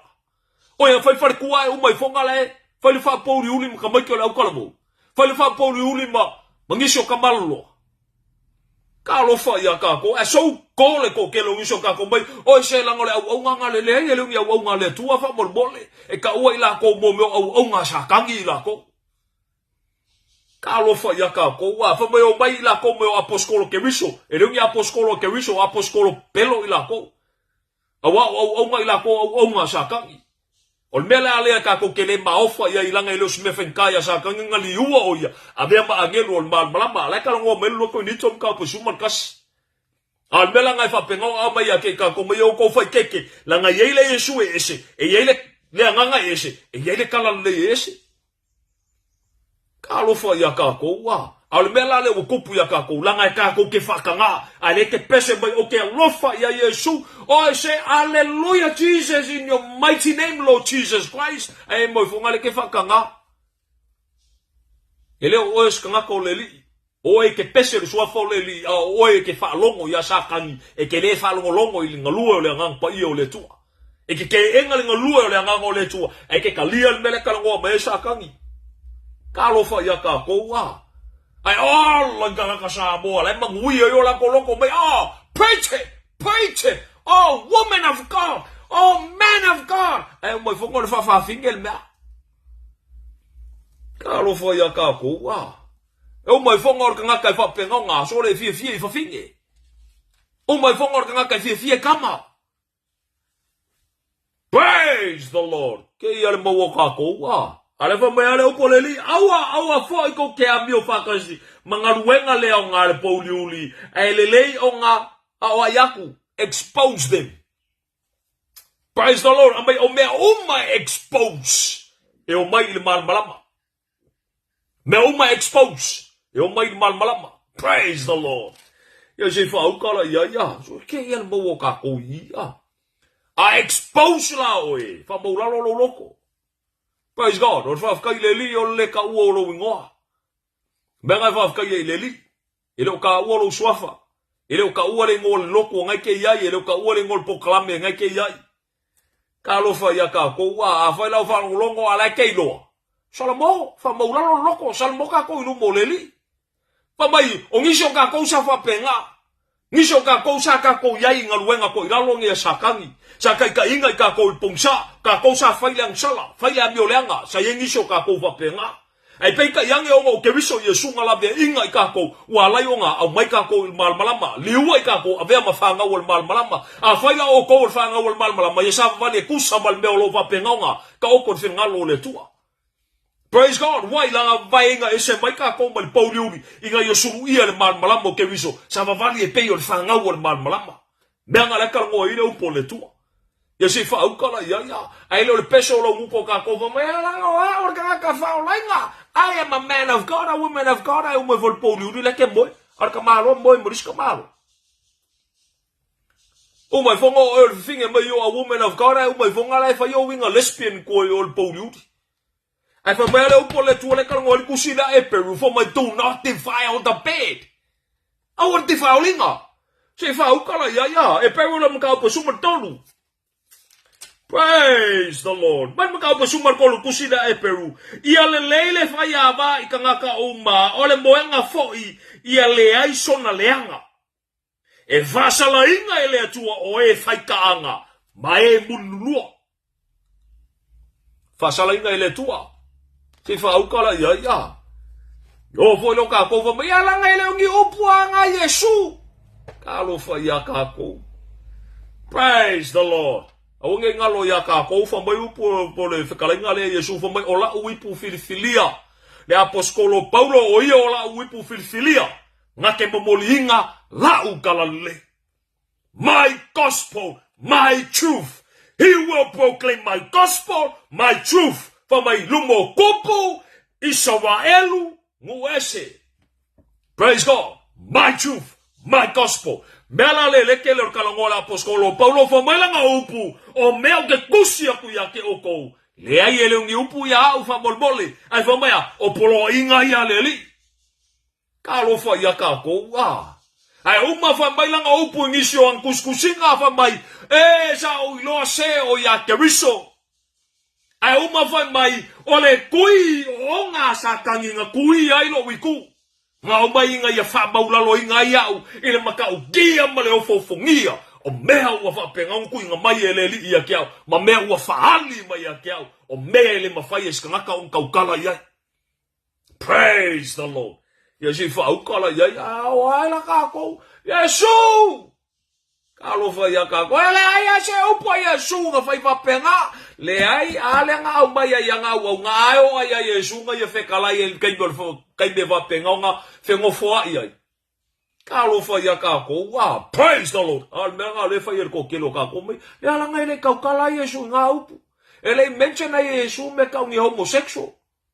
Kalo fa ia kako, wa ele mention inga Yesu ni mea, sole, o el fa poiponga, o lar fengol fa poiponga. Ale mention Yesu, lar fengol fa poiponga. E fai poipo se kama ma se kama. E ngofo se kama ma se kama. E ngofo se kenge ma se kenge. Faafafine e pule a oi lau mefa ia e fia kenge a oi kenge. Ai fa feo e tampo e fia kama a oi kama. Kalo fa ia kako wa. O ngal wenga nga se kuro wa la identity nga elo se identity mai le tua. It's not of God. Mo le spirit o le devil spirit o lo fa penga nga fa se manga ko kele. Ai lango sua nga yer ko kelo ka ko sa mo kala ngoa ya ka ko sa mo la nga fa me ka ko fa vai ka ko ide tu wa sa mo kala le kai nga au manga ko kelo ka ko kala le ke viso Yesu la nga ko kelo manga ko kelo ka ko le ke mongia manga ko le fa penga nga mau ya le ufi makale ya ki ka ko le fa ka wa soinga manga ko kele fa ka wa soinga ya o nga fa ke mongi o nga fa ke mongi me nga me wo fa penga nga fa le longa. Praise the Lord. La ngai kau sol mo isi foi fiau fa Faafafine. Me la ngai linga sapota e ko kelo loku me fa penga la ngai o foi fiau mo fa Faafafine isi foi fiau. Kalo fa ya ka ko wa. Penga o kala ko foi se kasio po kala me o foi singa leva. Umi aku. Sa fa penga nga mo winga foi se kasio fa poiponga sa invite e mo sio ko lua. Mau ye mo sio ko lua. Ai uma ko mo foi fe au fa fe lo ai la uroku. Au te fa talo fatu. Ele tato au lotu. Kalo fa ya ka ko wa. Ai mo ele le kamai. Au ke le fa Faafafine. Mele sua fa Yesu fa talo fatu tato au lotu. Mela ngai moa. Ka ke ro ko ama kwa Faafafine ha. Kwa fa ali mo kwa fa ke kenge lu ku ka malo yo ngau ka fa. Au ka malo. Isi fa ukala ya. Wai langa le alau. Whakangainga. Ka lo Faiaka ko wa. O molola ia le o support. Support langa le ka sol bua ia ke la ko. E mo funga le ka so fo le li. E lo fa ia su tangata o malava. Ke ve walu se fa se vo le upu le fa ka winga ku se epe. Le langa ko la ku ir ku sida epe. Num ka po sumar ko le nga fa ka wa ku. Ya fa ka ile li. Le ai fang wala nga ngo le li. Vai si shoka ko yo fo mfa se. Mai fa po fa. Ia le Fai'ava I tangata uma. Ia ngai aluala ia le Fai'ava I kanga uma. Mai ala ngala fa male upo le tu le Fai'ava I kanga uma. E fa me ia vai. Pule ala ka ko Fai'ava uma kanga uma. Ia ngai fifi ale fa ilo winga fa kaanga. Winga fa mulilua. Ka lo fa ia ka ko wa. Praise the Lord. Alongo fa le fa po sumar tolu tus pa fa petani. Marriage is honorable among all. Marriage is honorable among all. And the bed undefiled. And the bed undefiled. But fornicators, adulterers, God will judge. Praise the Lord. Yon fa ka inga leli. Ka wa kele sa mo le tunu pele. Nge ke wa tsole o eri ke fa sankau inga luenga ko igalo sakang. Ko usi vera fa fonga o kanga ka ke. O kanga ka lespe. A o le kenge surrender lo wola ya ke riso Yesu. Fa mo lalo lo ko ele kenge fa penga fa me confuse lo mafofa. Ele o confuse lo mafofa. Mafo anga len confuse lo mafofau langa leke la winga inga ye fa penga nga sinki kongo lo mafofau leke fa longo le upoleli le foi ke fa longo ile le wasakangi o le upoleli e se free yo a se free la o el membongi e mongi ma fa maongi e makwa e sa lokwa why lang because the truth Jesus Christ is the truth o Yesu Kristo oia o le membongi po oia o le upumongi.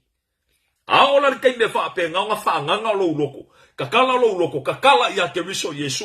Nga ko kufsili la ia le fa pe nga kakala lo loko ia Yesu ke riso. Nga fa mo la lo loko. Fa pe nga fa mo la lo loko, inga ia fa pe nga Lord kakala la fa longo ia ke oi. Allow Christ inga ia kala ngo ia ke oi. Kala ngole upoleli ia ke oi. Inga ia fa pe nga ia ela nga inga o le fa kuanga markima inga ia mangwi ai oi. Ave esel nga usama nga suol melo le mafofau ka ko. Ai fa pe nga allow se lima mingu ke olo kaini po singa mingu ke fo olo kaini. Po lo wolanga singa mingu ke olo wolanga. E fa pe nga kakala ilo fa longo ileli. La se fe kala ileli ke ro ku kongu ya ke oi fangu kongu ya ke oi. A ola ke ne fa pe nga surrender lo wola ileli. Inga wa fully commit o ileli. Ako koa ile nga se fasi me ava molmole. Ile nga ku ako ye lo kingo o lo mafofo lo ko la mamao irisiku. Le ai o fo ako ile li. Nga feli wa ingala ile ke riso Yesu lo wolanga. Ku sa loko o Yesu. Marika ka inga ngarki Apollo le fase inga mafofo or ko ke. Al mele lo kupu ya ka ko nga kangu o Samoa. Langa wa ma kele la fa longo. Ilungo le media. Al media lea. O mea leo mai aku ngule fafo wakakala ia wa kango expose ia lo kangaka makakango kakala ia lo kangaka ia ala winga mo teachings ngei mawa onga ngei mele lo langi amai nga ia affiliate mo lo kangaka nga mai le sang kongu do mafofau lele ke kali ko nga onga fa pe wa be wa come conclusion no mea uma yes ma accept the all fact o ha war kangaka ke nga fa ele tua ele fa ele tua se ke ma se lesbian fa mon ele faia ele tua se Faafafine ma se Faafakama ele faia ele tua pauale o le nga faia ele tua o le tane ma le ava kamaloa fafine ka lo faia ka o ele faia ele tua o meanga o maileia sakangi nga fa penga o nga maileia kangaka inga ia fa sankau kangaka ile tua nga ko inga la ile sakangi ko ngol mafofau kangaka inga ua fakanga kangaka ya meye kongu ya keia ai ke lore wa onga lea sa moha le tunu pele kalo fa ya ka ko Samoa wa o nga ia lua makanga a maka kongo ku nge ke lua ku o teikea wa makanga au mai ia o nga i kongo la ku o primary school o mele lo fa i kongo la ku kolisi me ia lua makanga mai kongo le identity o inga ia fa penga nga kalangoa mai ke o ma vai po o se ke po o lesbian au ke mai si fa u ka ia i me al mele lua makanga sumu i mali ko kongo o le education and mele. And what about le upo le tua? Fa fele upo le tua. O er kanga ka le tua. E fa penga nga au mai le upo le tua ya o ka winga ya lo mafanga. Nanga ile fa ile la langi mo la fanga. Ele ke le ala ku ile aonga fa mai le aonga ia o er kanga ka fa o la inga o er kanga ka ro fa ia Yesu i. Okay, o mai o ko le la fa ka kwa o ku spa i le ai. Ke le ngisho aonga. E fa sanko e ka kala si so fo Yesu. Si fa u kala ia. Nisho a onga wa makanga fa sanko e vai en ka mai ki va penga wa ko mangi scripture me va penga. A makanga ignore la ko ile ko fa kanga inga fa yon ka kalo ma me va penga. Kalo fa ya ka ko a le fa penga on ka a lo ko ke lo ka ko. A je fa ngolongo fo ila mele fa mele u poleli. Ol fina ngalo mongi le o dato wa tua, but the Lord is not slack concerning his promise, as some count slackness, but is long suffering toward us, not willing that any should perish, but that all should come to repentance. Praise the Lord. O lope te wilonga fai ka ua kua. Tau pe tolu al fai upoiva. Ya se fa ukala ya. Praise God. Le lau fai ka ua kua le atus pai a Samoa. Al mele e ka kou, lang al mele lo mafuri er ko kelo ka kou. Ma o masangi ka kou ya sisi ma o kuspaia. Ia e fa penga nga, al mele oki ya ka kou, oki ala pala ingo le upo le tua. Pa mai ele fa tua i mai le li i le mea na fola ina mai. Fa pei o le manatu a isi tangata i le fa tua i, ai peita i ua ono sai mai lava, o ia ya te tatou, ona ua lethi na ngalo ia fano se tasi, a ia o umalava, ile salamo. Praise God. Dai minga pesa lo langi se kulo le pesa lo langi wala ka mai le unga me uma le wo fa penga le ai le ngo o ma salamo ka o lu mo le tua. Yo ya o kanga ka paisexo o kanga ka Faafafine o kanga ka Faafakama o kei o lesbian le mo le ngo ai ke fa baulalo lu mo le li allow ke riso Yesu ia suia lo olanga. He will change your life. E suia e ia lo olanga. A sui la lo olanga e ese o mainga e fa pulainga o makafa le nganga. A ole ke me pulai o makafa le nganga. O inga ko ke pakaula nga ia le ka waso le sa ka waso e ke lo makanga le mea. Makanga. Kama imagine lo mafau feu soa inga kama e fai. Si fa uka e feu soa inga kenge e fai. Makua le mafau o nga ko inga mea. Makua te mongi o nga ko inga mea. Ka lo fa ia ka ko Au nga luenga ko ilalo ia sa kangi. Nga luenga al pouliu ni le ale fa me awale ha me fa kasi nga luenga ia al pouliu. Rather expose me. Ka lo fa ia ka ko el ka ka e ke mo le mafai ele. Ka ko uma ele mo se so ka ko mafai nga alo ilu mo le tu. E o ka ko ngole upo le li ele ska ko arfanga ilu mo le tu. O le ka o ko le upo le li. O le ku sa wale upo nei sa mo le tunu pele. El ke me manga el fa ringo mangaku. El ke me manga ia la Faasoa. El ke me fa penga nga manga ia le kule fa malosi fa le nga le kule ma le kule. Ai ale o nga kasi ma le upo le tua. Sorry ase mea. Ke de fi fa longo ia. Ka lo fa ia ka ko Ai fi Faasoa, ke fi kalangoa. Ia e kaukala e kusa mafionga le tua. Ai fi au nga kusa mal malosi no fo inga mai le tua. Ni e tama. O le mea ngai kaunkoe au mai ka ko inga ia koe o ka winga i tatou. Inga ia wha penga o nga ka ko sa mamali e kusa ma mea o wha penga o nga kusia i le fionga le tua. Ni e tama. Praise the Lord. A ese marta ua ia ti tatou. Ni e leli. Inga ia wha penga o nga koe wha ke pakaula ia nga iei tātou nga i o ngā baenga nga. Ai fia kaukala e kusa mafionga le tua. La ngai wha le longa i ele kei me wha penga nga sausakangi sisi mai ai si baenga le upo leli. E pei wha ngai kikilo kaukangkanga i salamo le iwa sumarkasi. O kongu i nganga wha penga nga se i mai e sakangi le upo le tua e kuauta kui o ia ke riso Yesu. Nga si i la ia le ia Yesu ke riso. O re kai mila kalangoa i Yesu masakangi. Ele i o re kai me wha penga nga wha reference e kuspa ia. Ele yengi Matā'upu ele yengi Fai'upu. Sama kwa ka o ko fa solo a ko fa pena lunga kuskusinga valele kusirunga. Ele fai mai ele upo sa kangi ia salamo iwa sumarkasi si i male mawar kuspa ia ngai ko le ai. Kai minga kalangoa i ele ngi me fa penga. Ai onga kai minge wa fa penga nga fa bi kuspa i kongo kusi.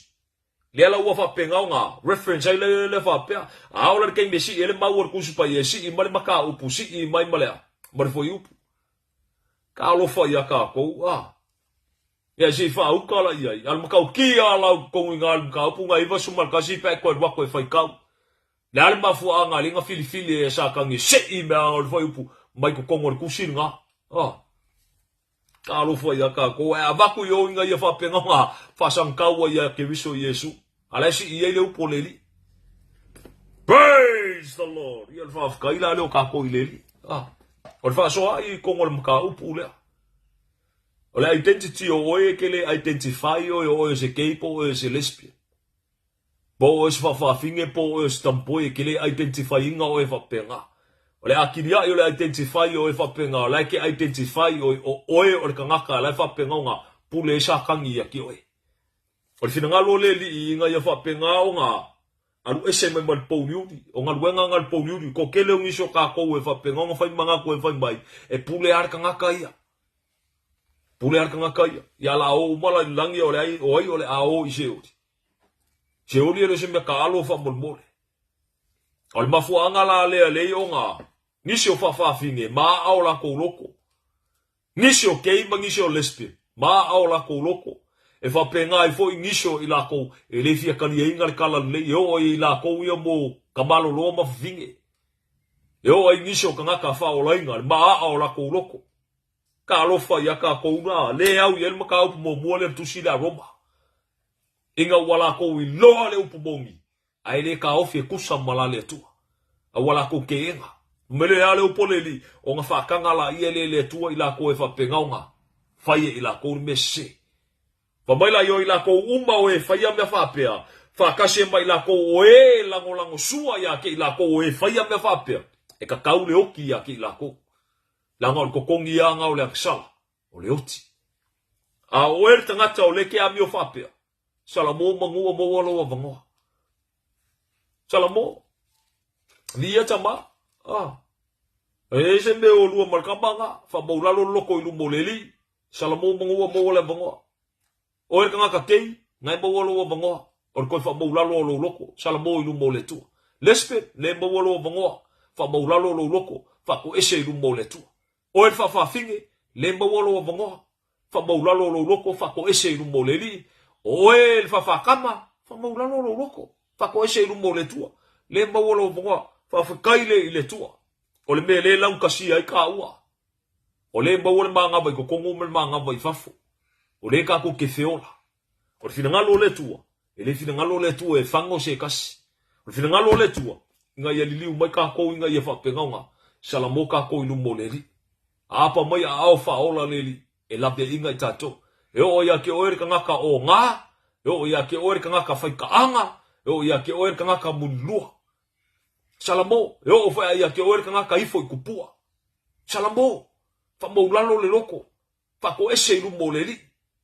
Liu mai leli. O se mele anga erfa yaku di liu mai leli. O se mele anga erfa yaku ia whapenga o ngalawe ingoe. O se mele anga. O se mele anga erka ko li liu ya ke viso Yesu. Nesi fa ukala ia ngiso kako fa me o mele anga le anga. Sole o ke kala ia mai ako roku i. Kalo fa ia kako ele o se mele anga. Ku sa loko kako inga yo kako feola. Ai koe mafofau o ele keima o ele lesbian na koe whai me valea. Laru ingola ukala. Ka mafo ile lua whai le lua wha le ungali. Mafau le upoleli. Ka lo fa ya ka ko wa. Sala mo ka ko mangu o mo le mangu. Praise the Lord. Yo fole ya o ka ngaka so wa ye ka ko sa bo mo fa ka o konga. Wa ye si Faafafine wo ka o ko wa kenge.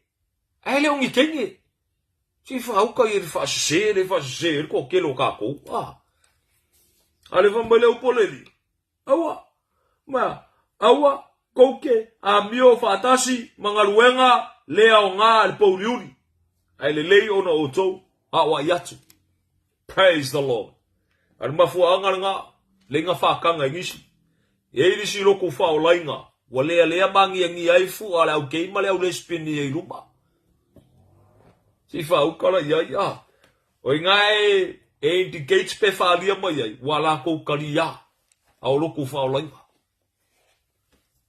Ngisi e whapenga ngā, loloko ele au Samoa, wala kou whakangainga. Ngā umala ele whai mailo la kou upu, mako ke alolofa I kangaka. Mako ke le whai ku au isisi mai e kukusa o makangaka uma, au mai le lii. Rwhi ngalo le lii ngai e salamo kako. Sili aku le alofa le tua ngai lo walofa. O e tangata pepelo mawha ole uro nguku iru mo le lii. Praise the Lord.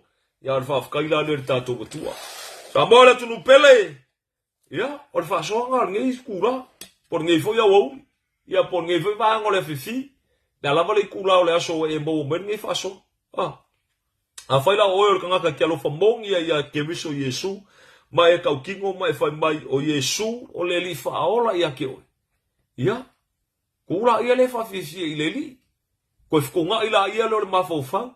Ma fa penga nga ke pakaula a e lo o me fa pele kupu kongolo loku po kongole e kalesia o ngai ke loku ai ya ngai ko kufsini la ia le o ngi winga ia fa letu au sa o lu mor foi feu la usunga fa fe nga e fa ka ngai le tu ngi ngofung kama man kenge fi sa o foi feu alu ya e fa ka ngai le tu nga ka ko a menge se fa Faafafine.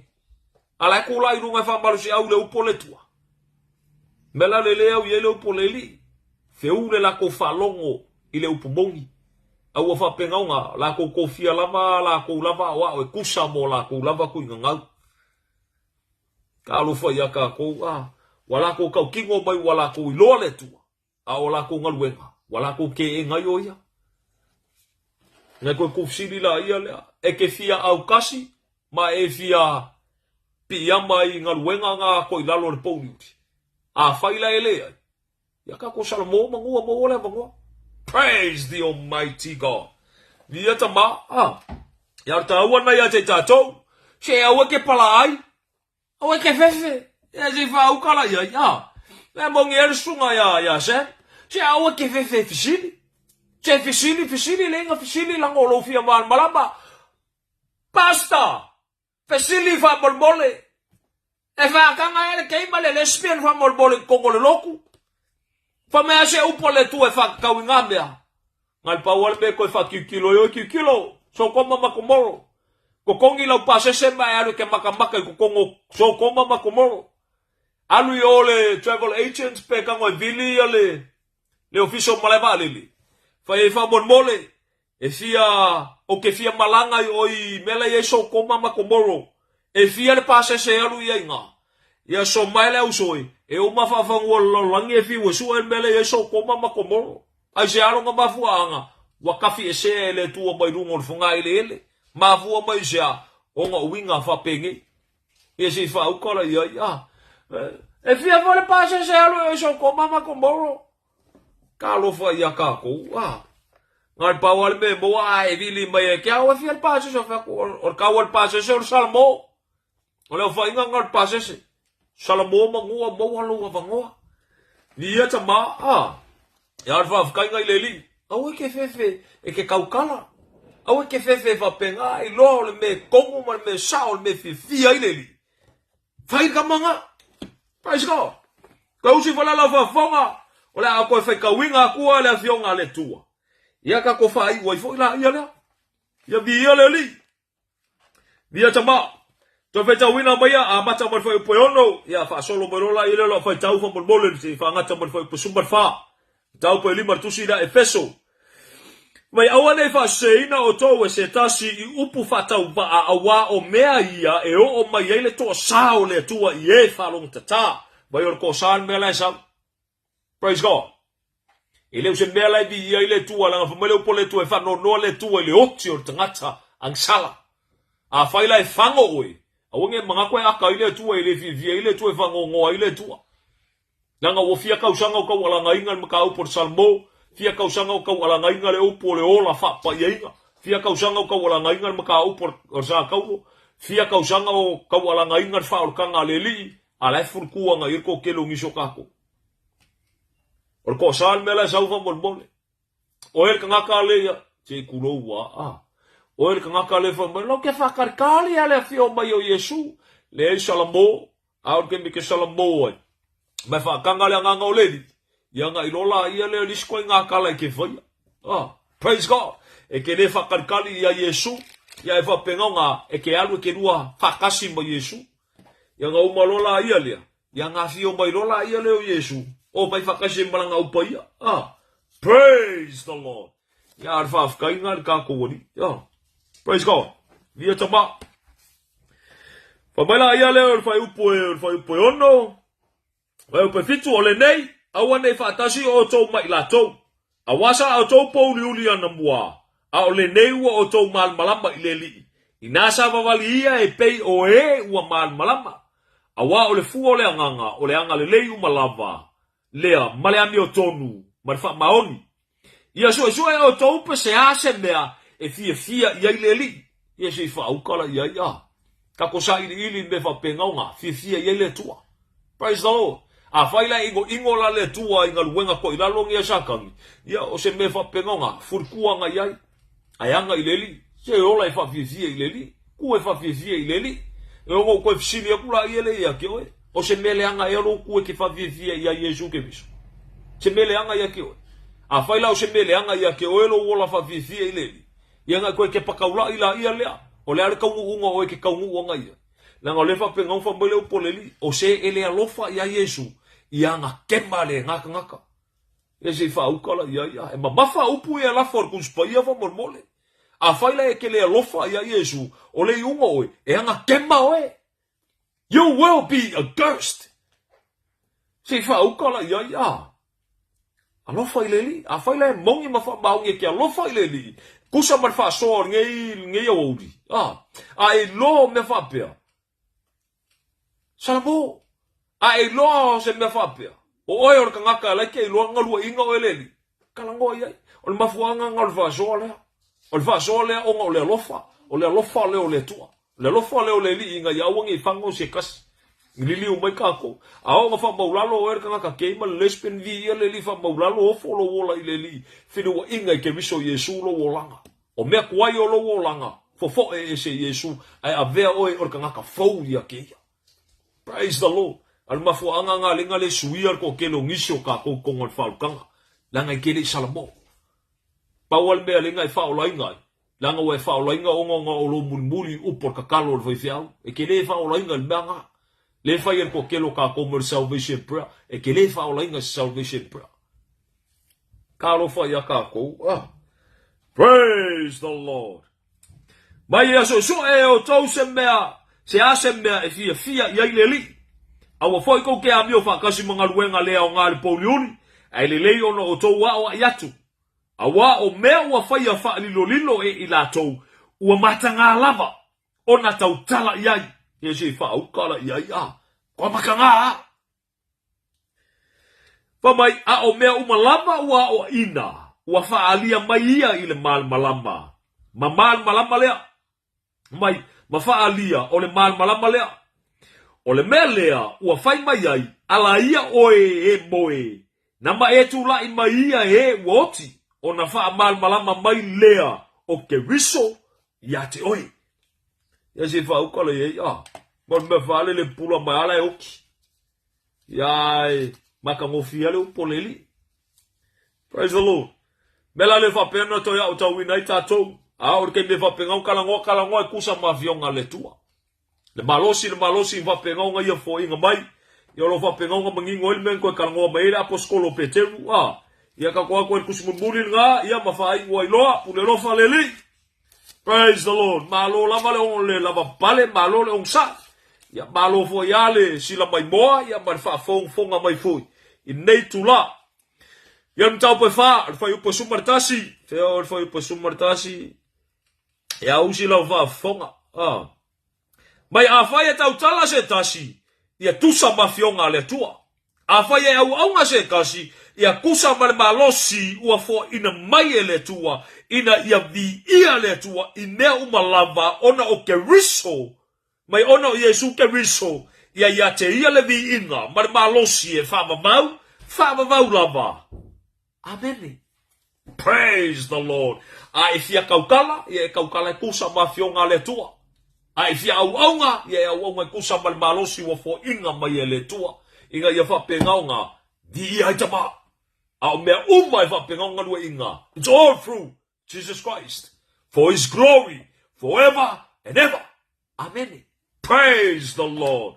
Ta mai whaftai tele mola upu le li di ia oe whababau. Whaftai ta mamo nei fai Faasoa. Te talo nga lua ina mana o lawa fio.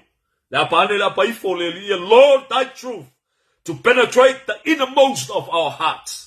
Inga ia whapenanu suru ie lo malmalama peo na whetalai ia o a fionga. Whetalai manino ai. Ele nei tula le li. Oi se loto vau ngata. E te le whetalai ea ele o la upu ea o le samalanga ke nguki le ma. E te le whetalai ea ele o la upu ea o le afi na te sunuina. Di ia o elo matawali. O elo ia le authority o mea uma. O elo ia le pulenga o mea uma. O elo ia le mana o mea umalama lo matawatua. E le se me whangata ia te oi. Leo le pule leo le mana. Le na whaia le langi malalau langi. Ma mea umolo iai. Tatalo ina ia whapenau na whamaulaloina. Whamaulaloina ia au malosi o le tua. Tu sa loto mai ngaluenga to i lalo le pouliuni. Ngaluenga whai ina satani. A ia whapenau na liliu mai le man malolo ia te oi ke riso Yesu. Talo foi mosio matoa tunu pelo Samoa. Ina ia whapenau na longo na ina le lielo finangalo. Ia liliu mai le salamo le li. Le salamo lea i le loto tinga. E tusa ma oi lo Matā'upu. Praise God. Whaftai tele lo Matā'upu. Ile ngata i lea mana tua lo no i saba elu ono tupunga. Le li ia Faamanuia oi lo Matā'upu. Faamanuia le aingon whatuatua ina ia ola mawaa pea i la upumoni. Ati ia e la upumoni lo Matā'upu. Ia toa loto le li ina ia whapenau na pese. Te tautalai. Tusa ma ua fiong pa i el Faafafine o lo manuia lo Matā'upu. Mi o e whamma. Wai fai e taso whamma uralo loto. Lumo o lau fio lilu walo fonga lo Matā'upu. Le apa ane le apa ifo le li. Le whaea eina e oe lo Matā'upu. Ta maare Matā'upu talo le tui natu i ati oe. Whatasi matalu li lo Matā'upu lama loto. Whaftai tele li whaton flau mai o lau fio le amatali eina o Paul Kalame. Se i o lava lo nasi ui. Ia Faamanuia foi lau fio niso Paul Kalame o lo tafe ai le manuia. O lau pumoni le ngata i leo lo whapenau na whangaina i lau lafu mamoi. Tu natu le msitia i ati. O Faamanuia ia wauna na e tofi ma whawina. O i la tau e na whapenau na tutulai. Ia whapenau na nganua ina le mana o lau fio. Ia toa pe o la tau loto. Le tau alangaina o lau finangalo. Faamanuia i loto finangalo i la tau. O maua foi maa fer pokalam. I nei tula o lo whapenale li e o na te tala o la tau loto te tala i ati oe ma lau finangalo. Ia Faamanuia o lo Matā'upu. Mai a fuse me Matā'u te whaia. Whapeifo le Matā'u lava o auna i leo ngā. Au whaia e tusa le li e peo na tusia e lau a fiong paia. Ia Faamanuia mai a lau a fia to i tau urumanga. Lord, tina si tia le ia te oe. O na oe ke viso Yesu e la tu neta. Amen. Amen. Amen. Amen. Praise the Lord. Ia via le tua, ia. Matur whamalo mar whaftai fo i ati o tau. Nei fo i tūla, whatangai nei fo i olo. Nei tanga te malmaloa i tono olo maota, tono olo lawa, tono olo whanwhengaluenga, lunga o lau telefoni. Ia vi ia tama. Ia po lunga fo i olo computer, po lau laptop. Ia whaftai leo tātou matua. Ia le ngatai fo i lea, ia o tau ma fo i o comment mai fo i nei tūla. Ia vi ia le li Faamanuia tele le tua i ati o tau. Faamanuia foi tamai a te o tou na whapenau na share i al Paul Kalame. Ia whaia mo le vi ingo le tua. Ai leo le vi ingo se tasi. Au e te amai a te mātou. se viinga la ngai le kingo le ya te matou le viinga patino le tua. Praise God. Leo se tala ingo se lotu po se tala ino se tangata. Ar tala ina leo ke riso Yesu malon finngalo. Ala ila tala le. Ina ia whapenau na suru ia i tātou i le malama. Praise God. Ma whapenau tu sa loto mai e tātou i ngaluenga tu i lalo ne ia satani. E vi ia ta ma. Ia ele ngata i fo i lea ia o anga. Ngaluenga ia. E ao na expose. Praise God. Ia pe se teimu o whano whawhawhkai le li ero tā uale ngō lau loku ia lau swafa. Po oe tangata le whaia le mea whapea. Ia le winga i whamtalanga. O le upo le tua e le o vau ia i turanga na. Kongo le upo le tua le expose o lako i ngoa. Ka o le upo le tua i ngoa i lako e a mio valea. O i lako o lo whaia o onga se. Kala inga se. O le expose le upo le li. Kwa kau mangingo meola ko swafa. So al whawhakaile ia ta ma. Ia oe tangata o ngai ke lau silafia ma e lau iloa. Ia meola o whapenana tupu. Ia vi ia ta ma. Ia vi ia le li. Ia a whai o le. O le whamalosi la mo e le ke lokaini. A whai o le mea te lotua i ele o lailo wanganga. Ngai whango ilo wanganga. Makuku ilo wanganga. Ia kula i lunga. Sa ili ya ke riso Yesu o ia le nga ke wha kong folau ia ke oe. Ka inga oe i le meolo i ai langa au aunga. Po le leo mamoi.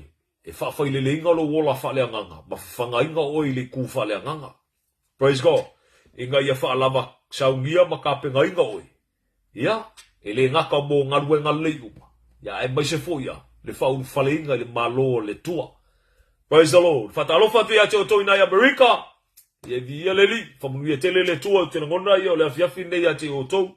Ia whamanuia Faitama, le uso fo ia Sam, ia le ngata i fo i lea, ia le sunga fo i whawhiangainga, Mangel Pen Morris, ia manisio o tau o lo whapenauna maua mai ia tatu whasalunga me Amerika. Le ngata i le whatalofa ia te o tau tono Australia nei, ia via le tua ia te o tau i New Zealand, ia. Whatalofa whawhiangainga ia tu si o tātou atunu pelo Samoa, whamanuia le tua. Ele ngata i foi lea, ia Faamanuia le tua, i le auso le sunga le evangelia, ia ngalu vau, ma le whantua foi ia toi, ia ma le auso ngai Brisbane, ia whaio e lata ane i Brisbane, te fia mafuta le Christ Crucified Ministries, ia o le auauna le tua, le sunga le evangelia, ia ngalu vau, ia o ia olo whapenao na whaafolawina mani mafutanga i ngai Brisbane, ia a whea i foi ai, ia le ngata i lea, ia whape foi le auso i Samoa, Patalo fato i lau sunga le awao, a whele, ia marifantua fo ia roof, ia male auso i Samoa, ia o ia nalo whafolawina mai al maftanga i Samoa, ia le ngata i fo i le, ia patalo fato i fo i le auso, ai nei Melbourne, ia olo ia ilo nei tangata, ia male auso fo, ia whafolawina fo i maftanga i nei Melbourne, ia vi ia tama, e leo se kamawhainga ia skala ia ai mai, ia le whaftai le li ua whapenao na tu saulotoina i tātou i ke riso Yesu, Whakawhele mangui o leli. Praise God. Ia whaftaile ia tama. Ia whamanuia tele le tua ia te o tau. Ia whamanuia fo i le tua le alawhai watu i ngā ruenga nisio o tau. Ia leli. Le ngate i lea. Ia. Praise the Lord. Ia o se tulo. Kamai advertisement e le la waku runga i. O le whaftai ia tama. Ia lewa makala whimaranga i ngā fo i lea tele o atunu o laulang. Ia. Lea fo e tatalo ia tama.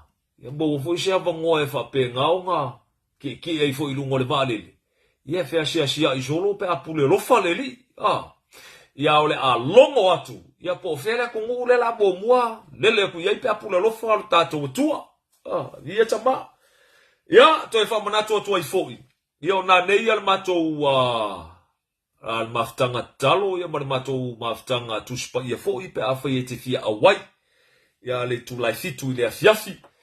Ia pule lofa tātou tua, ia private message mai pe fia awai, ia na fonga inatu la ia lea. Ia le ngata i foi lea, ia amau foi se taimi, ia ngalua koe foi la, ia lea le live stream ia i lunga, ia pe a e fia, ioi. Ia le whaftaile u tātou tua, ia via le li, ia, pe tātou te ai, pe tātou te whengu. Nea lava se tasi mea tātou te whaia, ia whaia meu malava, mori vi ingo le tātou tua, ono swafo ke riso Yesu. Amene, amene, amene, amene. Alofa tele atu mo tau. God bless.